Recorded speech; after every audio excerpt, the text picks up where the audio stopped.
Hello viewers, welcome to my channel. This is art today.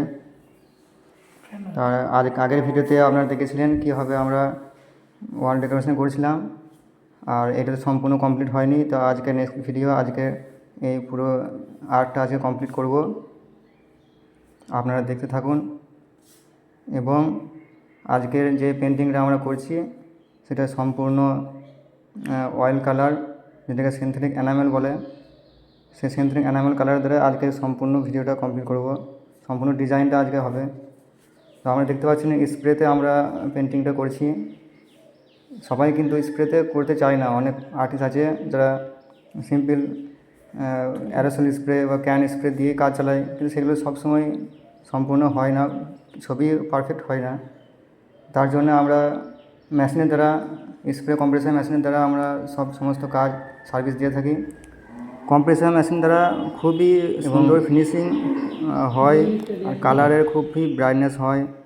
Colour আপনি যেমন দেবেন সেরকম আপনার কালার ব্রাইট হবে।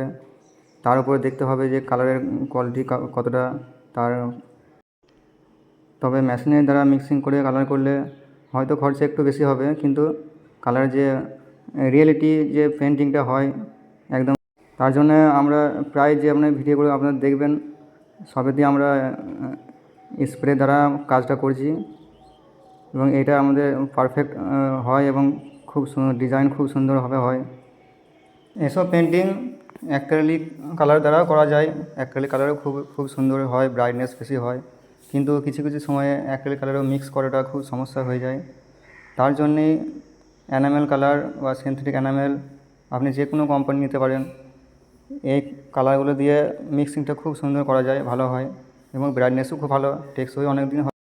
আপনারা দেখতে পাচ্ছেন যে আমরা যে দেয়ালের মধ্যে ড্রপগুলো করেছি, সেই ড্রপগুলো আমরা ক্যান স্প্রে বা অ্যারোসল স্প্রে দিয়ে করা হয়েছে, কিন্তু সেগুলো খুব ইজিলি হয়ে যায়।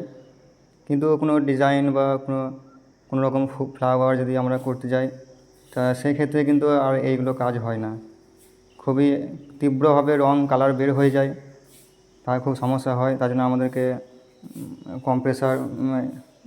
প্রেসার দিয়ে মেশিনের দ্বারা আমরা স্প্রে করে কাজটা করি।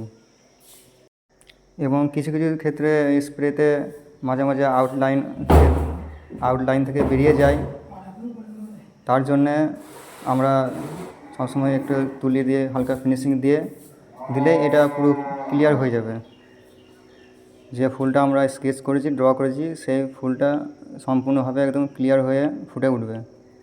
আপনারা দেখতে পাচ্ছেন যে কীভাবে আমরা এটা কাজটা করছি। যদি কেউ ড্রয়িং করাতে চান বাড়ির মধ্যে, ওয়ালের মধ্যে, তো আমাদের সঙ্গে যোগাযোগ করতে পারেন। আমরা অল্প খরচার মধ্যেই আপনাদের মনের মতো ডিজাইন সাজিয়ে দিতে পারব। খুবই কম বাজেটের মধ্যেই আমরা কাজ করে থাকি।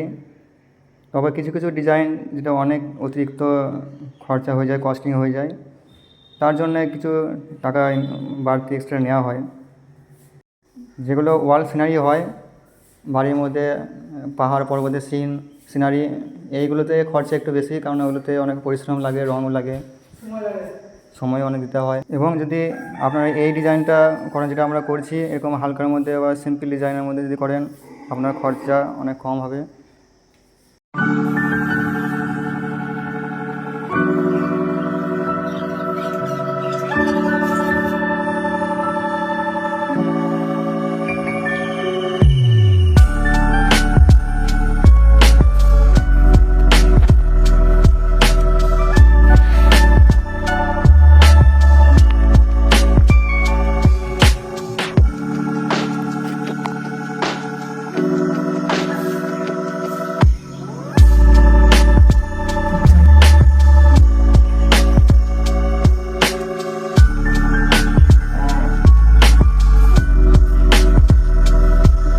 Video